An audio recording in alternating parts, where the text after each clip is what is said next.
Buenos días, señores. Gracias por la oportunidad de estar acá con ustedes.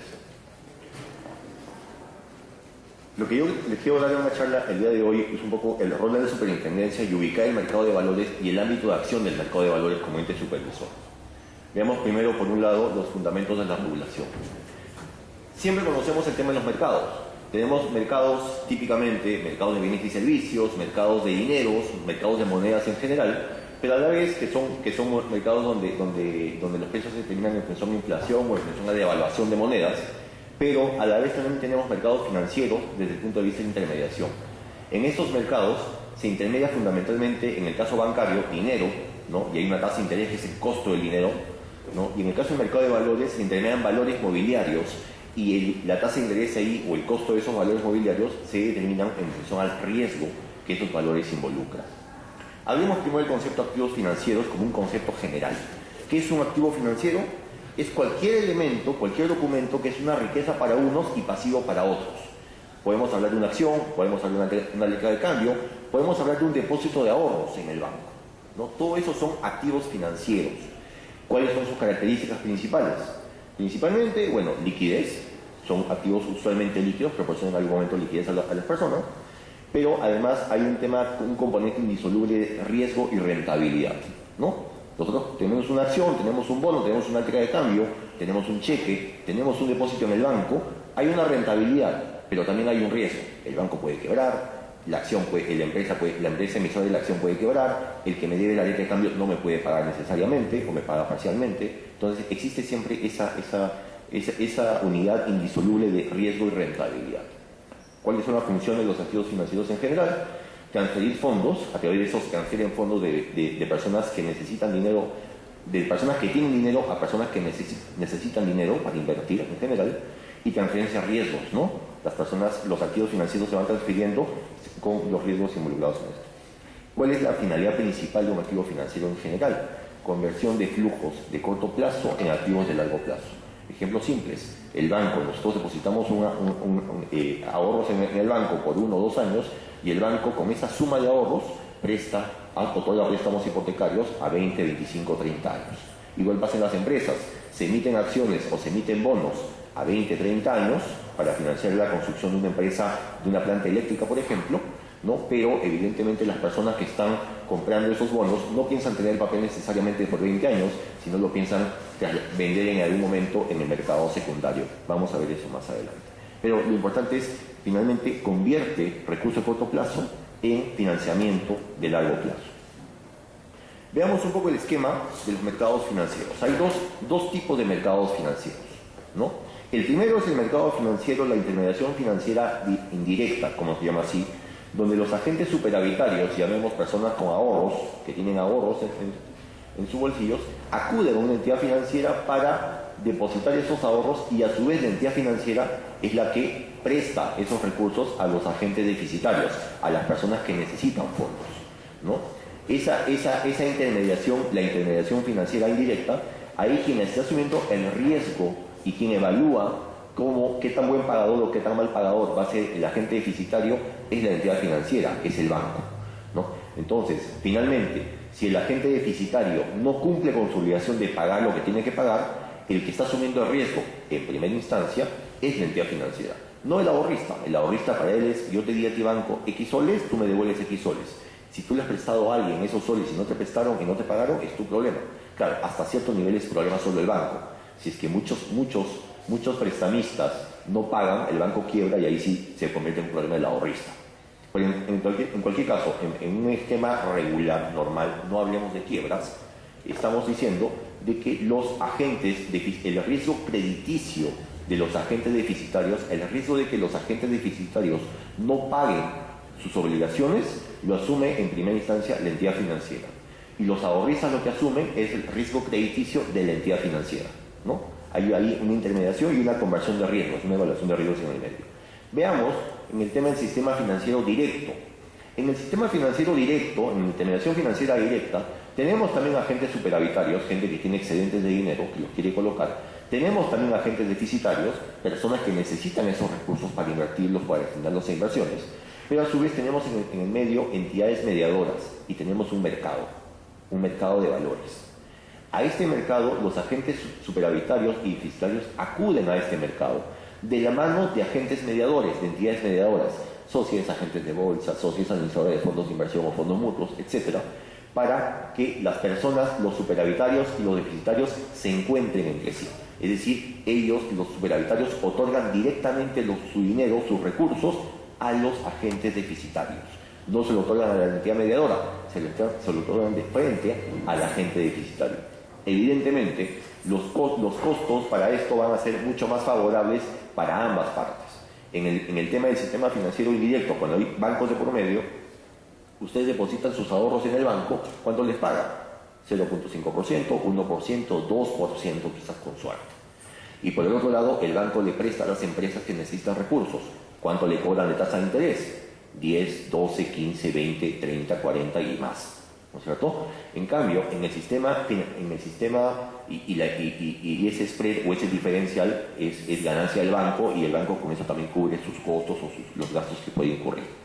En el sistema financiero directo, cuando los prestamistas, los superavitarios otorgan sus recursos directamente a los deficitarios, ahí ambas partes se benefician. ¿Por qué? Porque los superavitarios obtienen, digamos, un 7-8% de tasa de interés de retorno, mientras que los deficitarios, las empresas, también se financian a ese 7-8% de tasa de interés. Ambas partes ganan. Ambos reciben, uno, fondos más baratos y otro, mejores retornos por sus recursos, ¿no? Acá sí, el riesgo crediticio, si es que el agente deficitario, la empresa o cualquier persona que haya obtenido los recursos, no paga, es directamente del agente superavitario.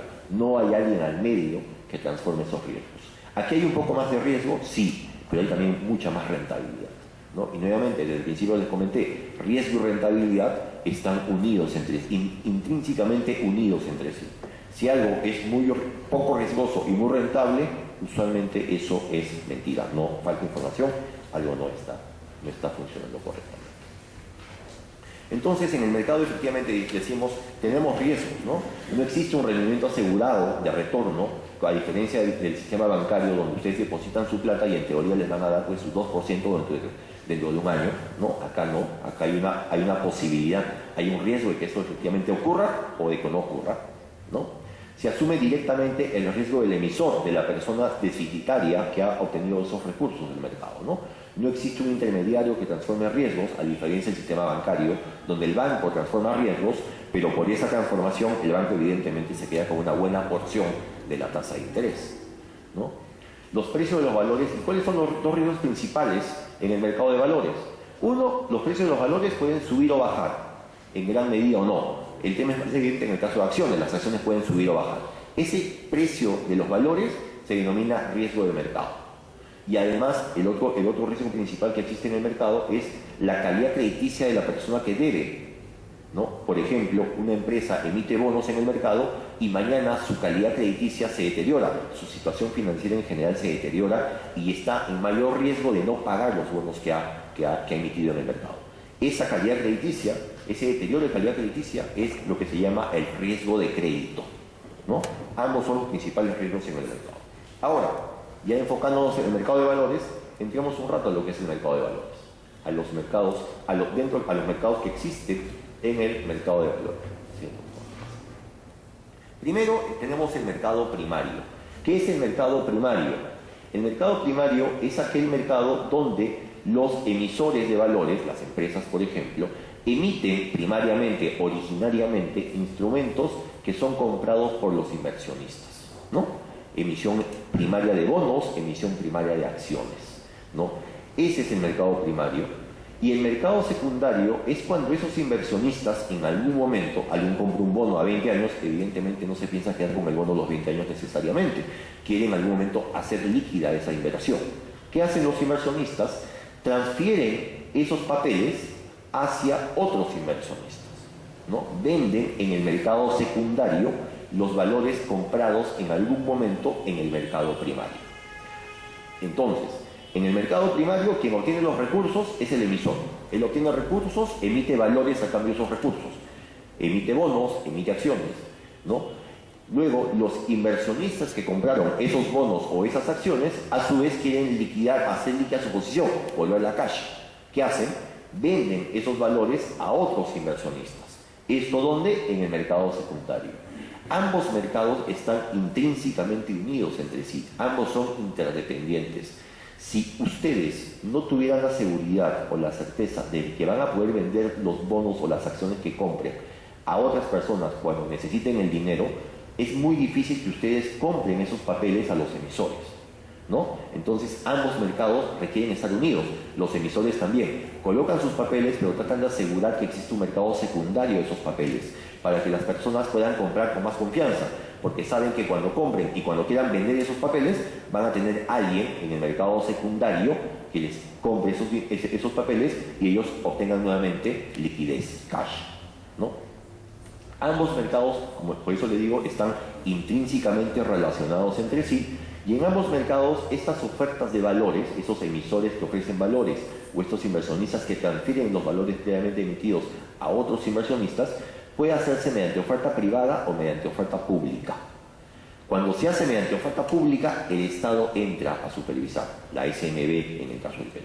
Oferta privada, no existe supervisión de nadie, es un acuerdo entre partes, netamente privado, no hay ningún interés público que proteger, por tanto el Estado no interviene en el caso de las ofertas privadas, sino solamente en el caso de las ofertas públicas. ¿Ok? Entonces, viendo el gráfico anterior, podemos observar acá, en el mercado primario, las empresas consiguen recursos para llevar a cabo sus actividades, pero esto evidentemente no sería posible si no existe un mercado secundario, para que las personas puedan a su vez obtener cash de esos valores que compraron. ¿Ok? En este caso el efecto de caja en el emisor es el que obtiene los recursos financieros, ¿no? Y los inversionistas otorgan sus recursos a cambio de una promesa de alguna determinada rentabilidad por los recursos que ha otorgado, ¿no? En el mercado secundario, los inversionistas liquidan su posición, hacen cash su posición, ¿no? Y se la venden a otras personas y obtienen nuevamente esos recursos, ¿no? Esto permite lo que les comenté, el calce de plazos. Los inversionistas invierten por 1, 2, 3 años, pero esos bonos son de 20 años. Entonces, la suma de diferentes inversionistas hace que la empresa pueda endeudarse a 20 años, ¿no? En este caso, el efecto de caja no es en el emisor ya no recibe caja. Aparentemente a él es indiferente recibir caja, ya no recibe nada, sino el emisor no tiene los recursos, sino es el inversionista que vende los valores el que obtiene recursos líquidos nuevamente. Claro, uno puede decir, al emisor no le interesa el mercado secundario. No es así. Al emisor le interesa el mercado secundario porque si los inversionistas perciben menos riesgo, porque hay un riesgo también, de que cuando quieran vender sus papeles van a poder tener a alguien que se los quiera comprar, entonces van a comprar con más animosidad, con más ganas, con menos tasa de interés, con menos rendimiento exigido, a los emisores. Entonces los emisores van a poder financiarse de manera más económica en el mercado porque hay un mercado secundario al costado donde los inversionistas van a poder hacer líquida sus posiciones. Es por eso la gran importancia de que ambos mercados se desarrollen de manera simultánea en el Perú, ¿no?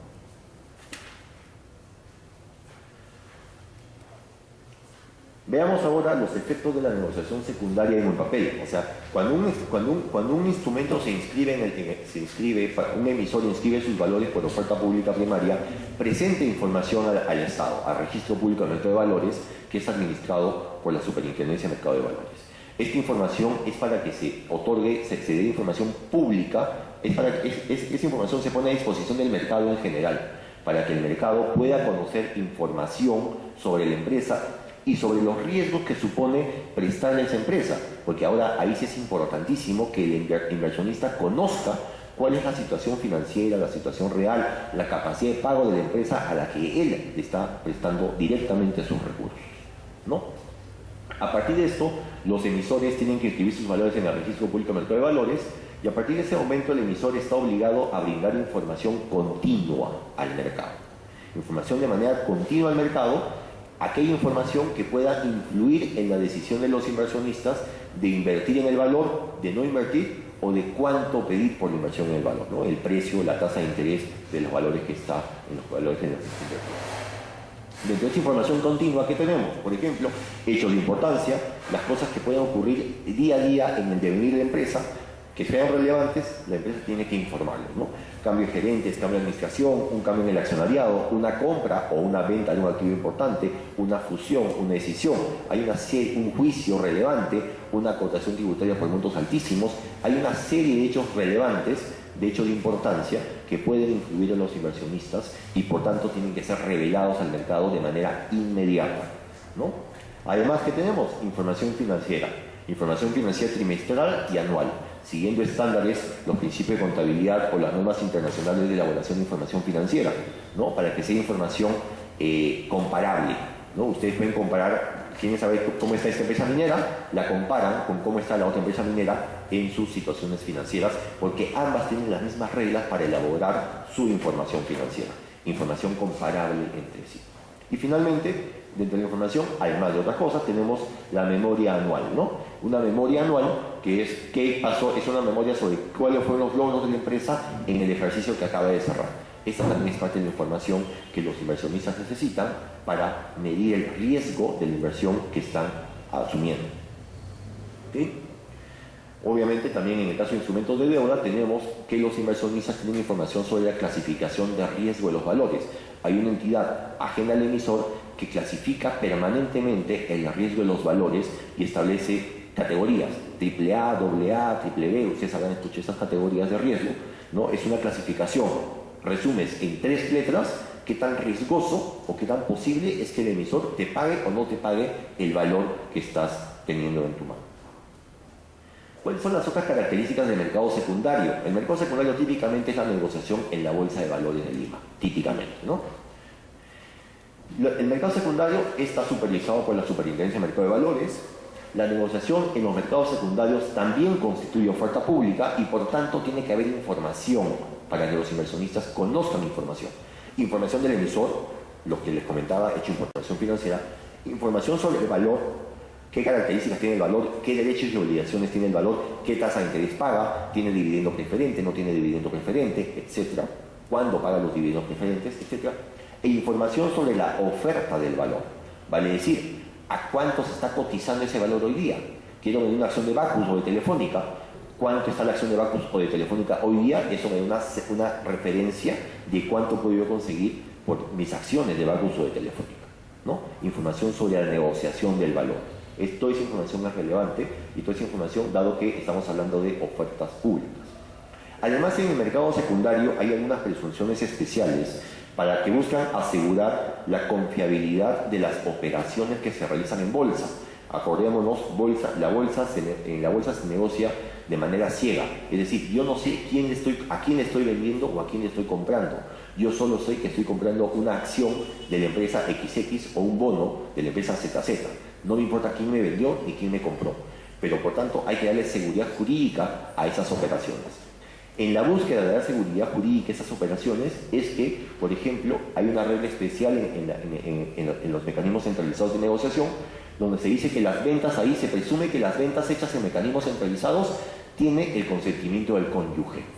Ustedes saben que ustedes no pueden vender un bien si es un bien conyugal, ¿no? Siempre, solamente lo pueden vender cuando los dos cónyuges estén de acuerdo en la venta del bien. En el caso de la bolsa de valores eso no ocurre así.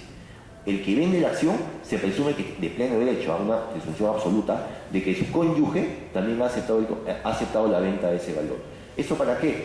Para darle seguridad jurídica a las transacciones. Porque si yo vendo un valor hoy día, una acción en bolsa, sigue el consentimiento de mi cónyuge, y mi cónyuge mañana inicia una acción de nulidad de esa compraventa, eso afectaría la nulidad de esta compraventa y de las demás sucesivas compraventas que se han hecho de ese valor a lo largo de los años o a lo largo de los meses en la bolsa. Entonces sería inmanejable. Por esa razón es que esas reglas especiales se aplican en el caso de bolsa, ¿no? Se presume el consentimiento del cónyuge. Otra regla especial, bajo la misma lógica, la misma naturaleza, los valores negociados en bolsa son irreivindicables. ¿Qué quiere decir esto?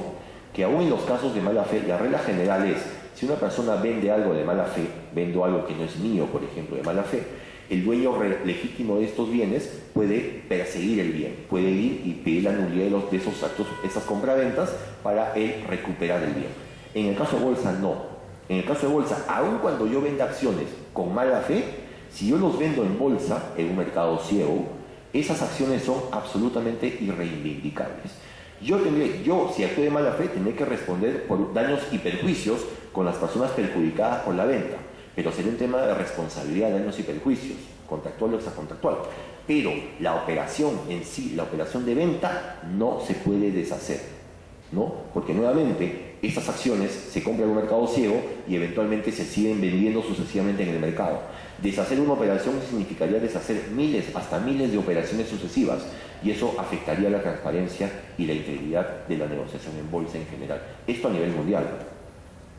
¿Ok? ¿Pueden ser transados los valores fuera de los mecanismos centralizados? Sí. ¿Pueden ser transados los valores inscritos en bolsa o en el registro público de mercado de valores? ¿Pueden ser transados fuera de bolsa? Sí, pueden ser transados fuera de bolsa, siempre que intervenga una sociedad agente de bolsa. No es que ustedes vayan con una acción y se vayan al notario a hacer una compraventa de una acción. No, señores. Ustedes tienen que ir necesariamente a una sociedad agente de bolsa. Si no van a una sociedad agente de bolsa, esa compraventa puede ser nula, ¿no? Porque no ha cumplido con la forma prevista por la ley. Entonces ahí sí también hay que tener bastante cuidado. La negociación es impersonal, lo que les comentaba, es un mercado ciego, no se sabe quién vende o quién compra, ¿no? Simplemente lo que se transa son los valores, que es importante, ¿no? Y además, las constancias de operaciones tienen medios ejecutivos, vale decir, ustedes pueden pedir vía proceso ejecutivo que esas constancias o que las operaciones realizadas efectivamente se cumplan. ¿Okay? Entonces, visto este panorama, vemos que efectivamente en el mercado de valores hay un poco más de riesgo, sí, pero también hay más rentabilidad, hay más posibilidad de rentabilidad. El mayor riesgo se compensa con mayores rentabilidades y el menor costo para las empresas obtienen financiamiento más barato que yendo al sistema bancario, se compensa con una mayor obligación de transparencia al mercado, ¿no? Las empresas tienen que tener más transparencia al mercado para que los inversionistas conozcan qué riesgos se están asumiendo. Esa mayor obligación de transparencia se compensa con el menor costo del financiamiento que las empresas obtengan, ¿no?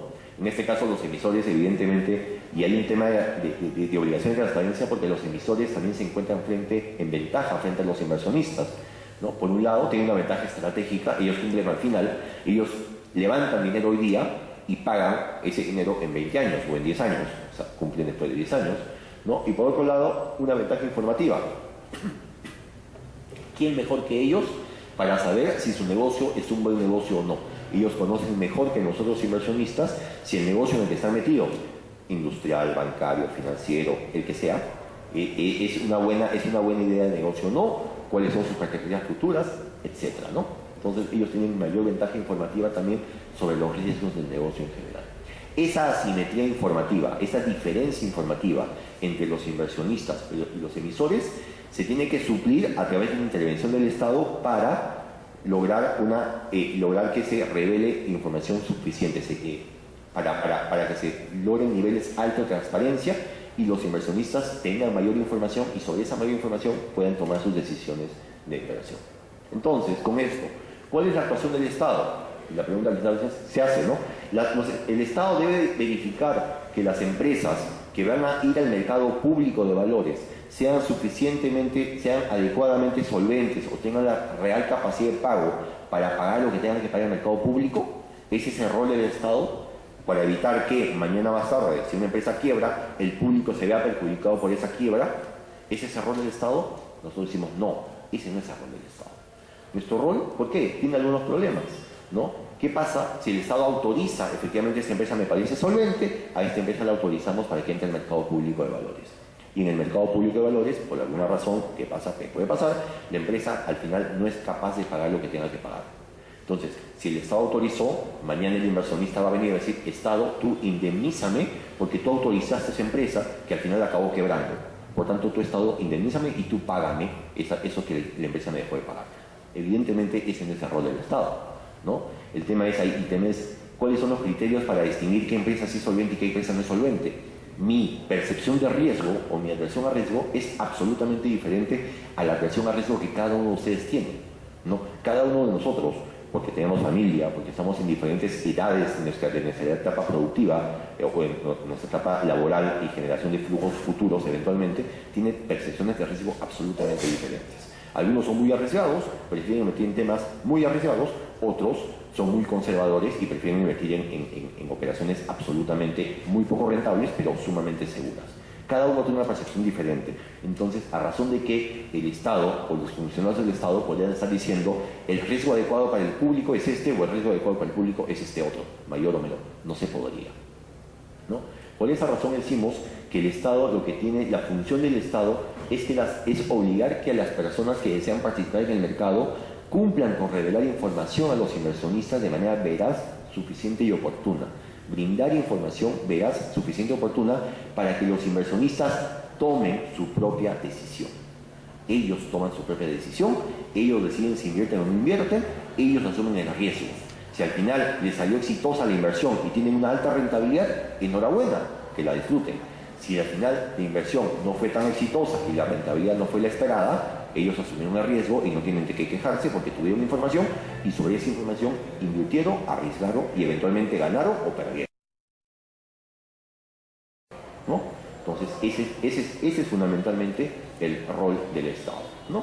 Entonces el mercado como característica general que tiene, tenemos un mayor riesgo para los superavitarios, los que tienen recursos para invertir, ¿no? Compensado con una mayor rentabilidad, y un menor costo para los deficitarios, las empresas que requieren recursos, compensados con una mayor obligación de transparencia de estos inversionistas, ¿no? Evidentemente, aquí sí, pues, si el emisor realiza una inversión no es rentable, no va a tener la capacidad de pago de lo que se prestó, y aquí quien va a asumir ese costo o ese riesgo es, al final del día, el inversionista. En síntesis, el rol del Estado en este caso no es asegurar una rentabilidad de las inversiones, no se asegura rentabilidad de una inversión, sino básicamente se procura que los inversionistas tomen decisiones de inversión con la información necesaria para que ellos asuman el riesgo y asuman el riesgo y con el conocimiento de las ventajas y desventajas de invertir en determinado negocio. ¿Okay? Entonces, dado este marco, veamos cuáles son los objetivos de la regulación del mercado de valores en general.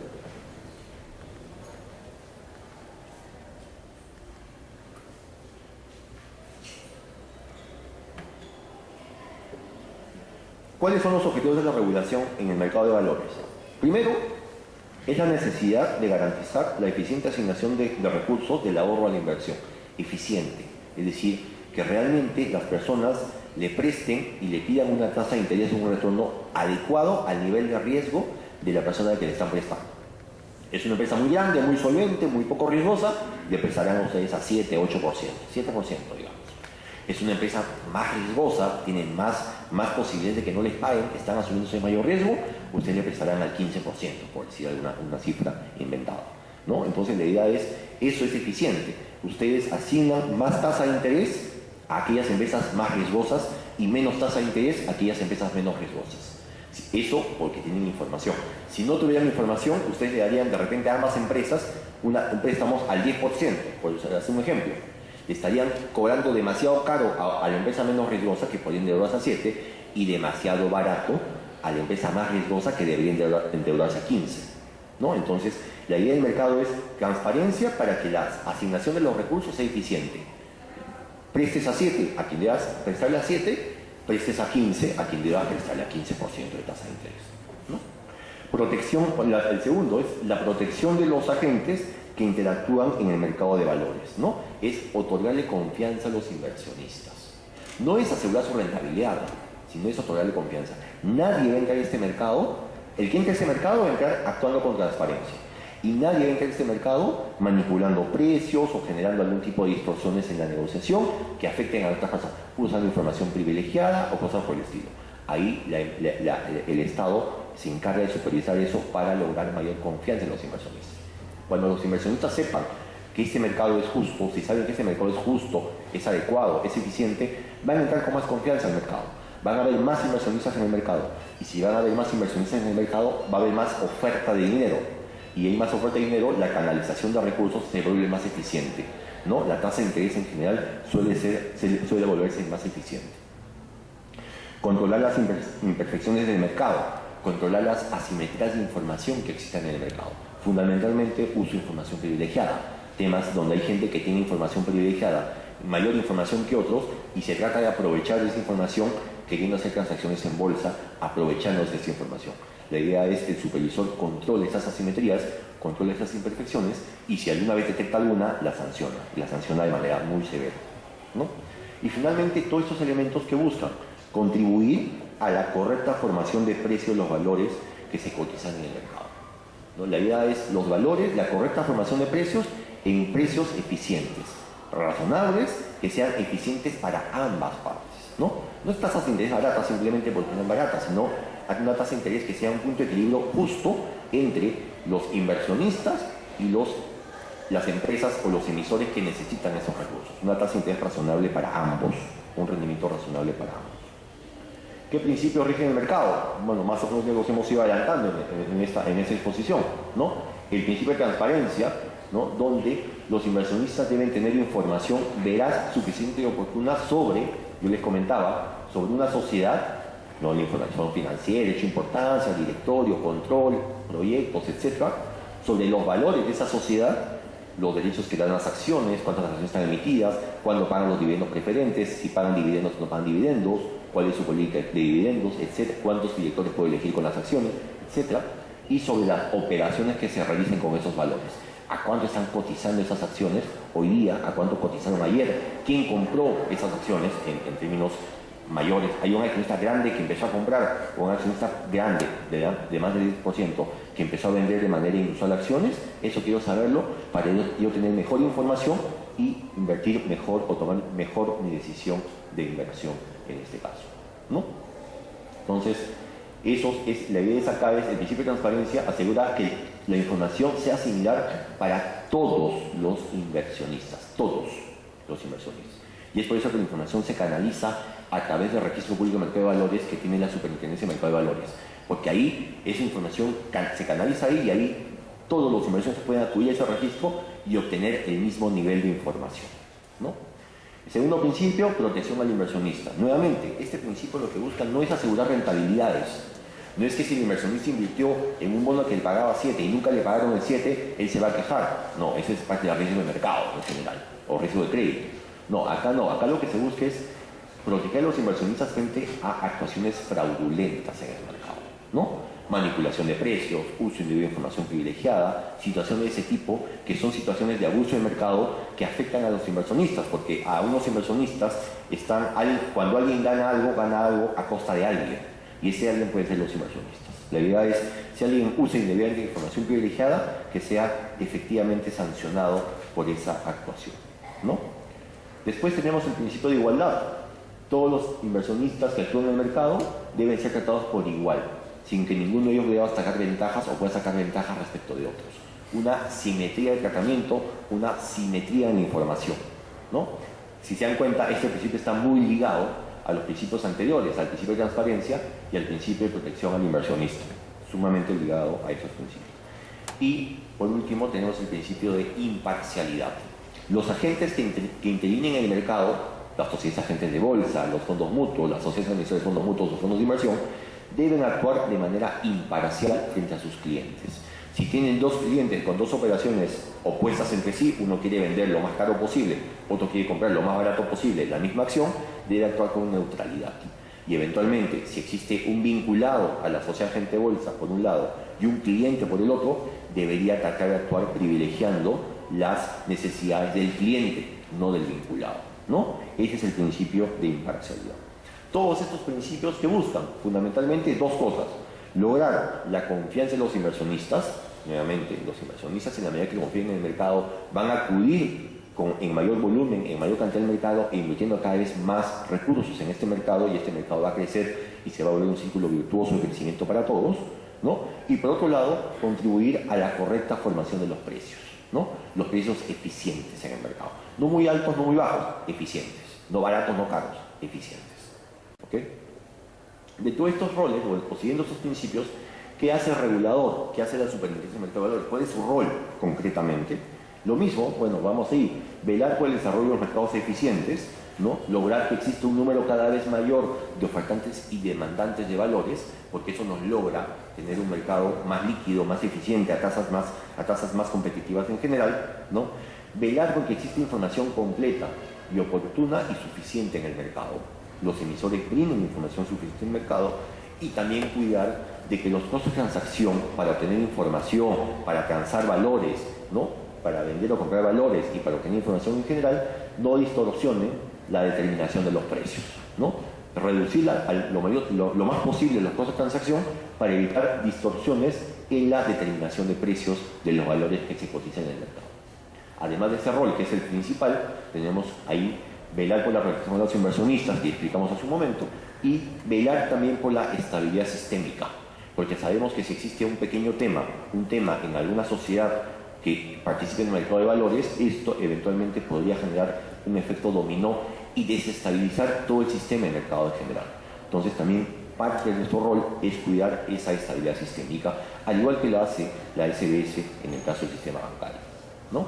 ¿Cuáles son los ámbitos de acción de la superintendencia para todos esos objetivos? Básicamente la reglamentación, aparte de la ley de mercado de valores, tenemos la capacidad como institución de emitir reglamentos, la supervisión y control en general, y principalmente la promoción, que es la educación y difusión de información en el mercado, ¿no? Para que las personas sepan qué están comprando, sepan qué riesgo están asumiendo, sepan que esta es una alternativa de inversión más rentable eventualmente que el sistema bancario, ¿no? Tiene algunos riesgos adicionales, pero sepan que hay información y por tanto pueden acotar esos riesgos o pueden mitigarlos por lo menos, ¿no? El ámbito de competencia de la superintendencia concretamente está en este cuadro, está bastante pequeño. Les comento rápidamente, tenemos fundamentalmente actualmente 268 empresas emisoras de valores en el mercado, ¿no? Inscritos en el Registro Público de Mercado de Valores, en acciones y en bonos o en deuda en general. Tenemos agentes de intermediación, 26, tenemos una bolsa de valores, tenemos 62 fondos mutuos, 19 sociedades administradoras de fondos, una institución de compensación y liquidación, Cavalli, ¿no? Fondos de inversión, proveedores de precios, sociedades titulizadoras. Entonces, toda esta gama de empresas son las empresas que nosotros supervisamos, ¿no? Supervisamos, aseguramos que todas estas entidades brinden información al mercado, brinden información a los inversionistas para que ellos finalmente puedan tomar sus decisiones de manera adecuada, ¿no? Tenemos una superintendente, ¿no? Elegida ya con mayor estabilidad, se elige cada 6 años para darle una estabilidad o una independencia política a cualquier gobierno de turno en general, y esto pues prácticamente los periodos de 6 años no coinciden con los periodos de gobierno presidencial en general, ¿no? Esta superintendente es la autoridad máxima de nuestro órgano, ¿no? Designado por el Poder Ejecutivo y con esa estabilidad de 6 años, como les comentaba. Existe además un directorio que tiene fundamentalmente roles de regulación.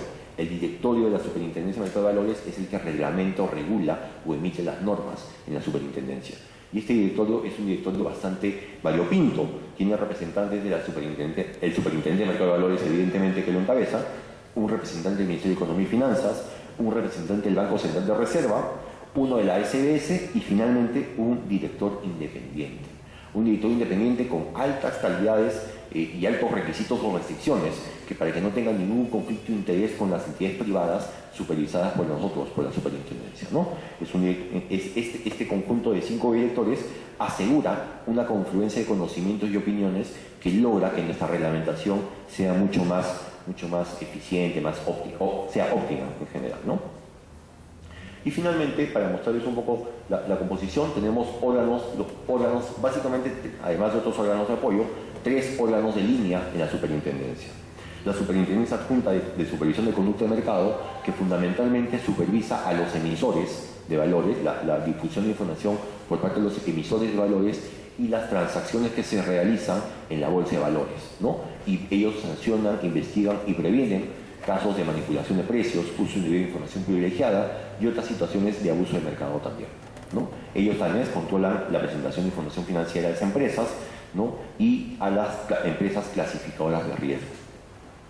Como segundo punto tenemos a la Superintendencia de Supervisión Prudencial, en la que yo me encuentro, ¿no? Nosotros nos encargamos de supervisar a todas aquellas entidades y fondos a las cuales la superintendencia otorga autorización de funcionamiento. Vale decir, bolsas de valores, Cavalli, sociedades agentes de bolsa, sociedades titulizadoras, sociedades administradoras de fondos mutuos, de fondos de inversión, de fondos colectivos, empresas por el precio, etc., ¿no? Una serie de empresas supervisadas a quienes nosotros otorgamos autorización de funcionamiento.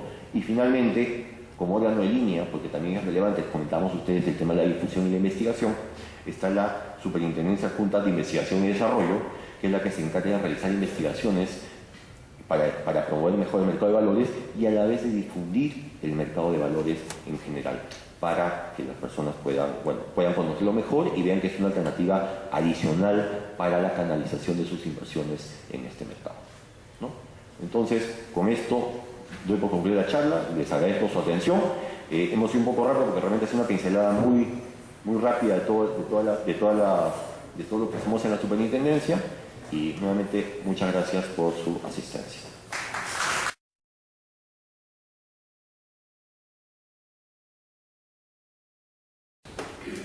Buenos días, señores. Gracias por la oportunidad de estar acá con ustedes. Lo que yo les quiero dar en una charla el día de hoy es un poco el rol de la superintendencia y ubicar el mercado de valores y el ámbito de acción del mercado de valores como ente supervisor. Veamos primero, por un lado, los fundamentos de la regulación. Siempre conocemos el tema de los mercados. Tenemos mercados, típicamente, mercados de bienes y servicios, mercados de dineros, mercados de monedas en general, pero a la vez que son mercados donde los precios se determinan en función de inflación o en función de devaluación de monedas, pero a la vez también tenemos mercados financieros desde el punto de vista de intermediación. En estos mercados se intermedia fundamentalmente, en el caso bancario, dinero, ¿no? Y hay una tasa de interés que es el costo del dinero, ¿no? Y en el caso del mercado de valores se intermedian valores mobiliarios, y la tasa de interés ahí o el costo de esos valores mobiliarios se determinan en función al riesgo que esos valores involucran. Hablemos primero del concepto de activos financieros como un concepto general. ¿Qué es un activo financiero? Es cualquier elemento, cualquier documento que es una riqueza para unos y pasivo para otros. Podemos hablar de una acción, podemos hablar de una letra de cambio, podemos hablar de un depósito de ahorros en el banco, de mercado, de la mano de agentes mediadores, de entidades mediadoras, socios, agentes de bolsa, socios administradores de fondos de inversión o fondos mutuos, etcétera, para que las personas, los superavitarios y los deficitarios se encuentren entre sí. Es decir, ellos, los superavitarios, otorgan directamente su dinero, sus recursos, a los agentes deficitarios. No se lo otorgan a la entidad mediadora, se lo otorgan de frente al agente deficitario. Evidentemente, los costos para esto van a ser mucho más favorables para ambas partes. En el tema del sistema financiero indirecto, cuando hay bancos de por medio, ustedes depositan sus ahorros en el banco, ¿cuánto les pagan? 0.5%, 1%, 2% quizás con suerte. Y por el otro lado, el banco le presta a las empresas que necesitan recursos. ¿Cuánto le cobran de tasa de interés?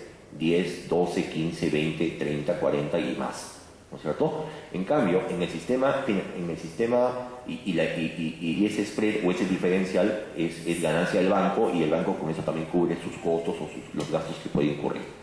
En el sistema financiero directo, cuando los prestamistas, los superavitarios otorgan sus recursos directamente a los deficitarios, ahí ambas partes se benefician. ¿Por qué? Igual pasa en las empresas, se emiten acciones o se emiten bonos a 20, 30 años para financiar la construcción de una empresa, de una planta eléctrica, por ejemplo, ¿no? Pero evidentemente las personas que están comprando esos bonos no piensan tener el papel necesariamente por 20 años, sino lo piensan vender en algún momento en el mercado secundario. Vamos a ver eso más adelante. Pero lo importante es, finalmente, convierte recursos a corto plazo en financiamiento de largo plazo. Veamos un poco el esquema de los mercados financieros. Hay dos tipos de mercados financieros, ¿no? El primero es el mercado financiero, la intermediación financiera indirecta, como se llama así, donde los agentes superavitarios, llamemos personas con ahorros, que tienen ahorros en sus bolsillos, acuden a una entidad financiera para depositar esos ahorros, y a su vez la entidad financiera es la que presta esos recursos a los agentes deficitarios, a las personas que necesitan fondos, ¿no? Esa intermediación, la intermediación financiera indirecta, ahí quien está asumiendo el riesgo y quien evalúa qué tan buen pagador o qué tan mal pagador va a ser el agente deficitario es la entidad financiera, es el banco, ¿no? Entonces, finalmente, si el agente deficitario no cumple con su obligación de pagar lo que tiene que pagar, ¿no? Todo eso son activos financieros. ¿Cuáles son sus características principales? Principalmente, bueno, liquidez. Son activos usualmente líquidos, proporcionan en algún momento liquidez a las personas, pero además hay un componente indisoluble de riesgo y rentabilidad, ¿no? Nosotros tenemos una acción, tenemos un bono, tenemos una letra de cambio, tenemos un cheque, tenemos un depósito en el banco, hay una rentabilidad, pero también hay un riesgo. El banco puede quebrar, la empresa emisora de la acción puede quebrar, el que me debe la letra de cambio no me puede pagar necesariamente o me paga parcialmente. Entonces existe siempre esa unidad indisoluble de riesgo y rentabilidad. ¿Cuáles son las funciones de los activos financieros en general? Transferir fondos, a través de esos transfieren fondos de personas que necesitan dinero, de personas que tienen dinero a personas que necesitan dinero para invertir en general, y transferencia de riesgos, ¿no? Los activos financieros se van transfiriendo con los riesgos involucrados en esto. ¿Cuál es la finalidad principal de un activo financiero en general? Conversión de flujos de corto plazo en activos de largo plazo. Ejemplos simples: el banco, nosotros depositamos ahorros en el banco por 1 o 2 años, y el banco con esa suma de ahorros presta, otorga préstamos hipotecarios a 20, 25, 30. El que está asumiendo el riesgo en primera instancia es la entidad financiera, no el ahorrista. El ahorrista, para él es: yo te di a ti, banco, X soles, tú me devuelves X soles. Si tú le has prestado a alguien esos soles y no te prestaron y no te pagaron, es tu problema. Claro, hasta cierto nivel es problema solo el banco. Si es que muchos prestamistas no pagan, el banco quiebra y ahí sí se convierte en un problema del ahorrista. Pero en cualquier caso, en un esquema regular, normal, no hablemos de quiebras, estamos diciendo de que el riesgo crediticio de los agentes deficitarios, el riesgo de que los agentes deficitarios no paguen sus obligaciones, lo asume en primera instancia la entidad financiera. Y los ahorristas lo que asumen es el riesgo crediticio de la entidad financiera, ¿no? Hay una intermediación y una conversión de riesgos, una evaluación de riesgos en el medio. Veamos en el tema del sistema financiero directo. En el sistema financiero directo, en la intermediación financiera directa, tenemos también agentes superavitarios, gente que tiene excedentes de dinero, que los quiere colocar. Tenemos también agentes deficitarios, personas que necesitan esos recursos para invertirlos, para destinarlos a inversiones. Pero a su vez tenemos en el medio entidades mediadoras y tenemos un mercado de valores. A este mercado los agentes superavitarios y deficitarios acuden a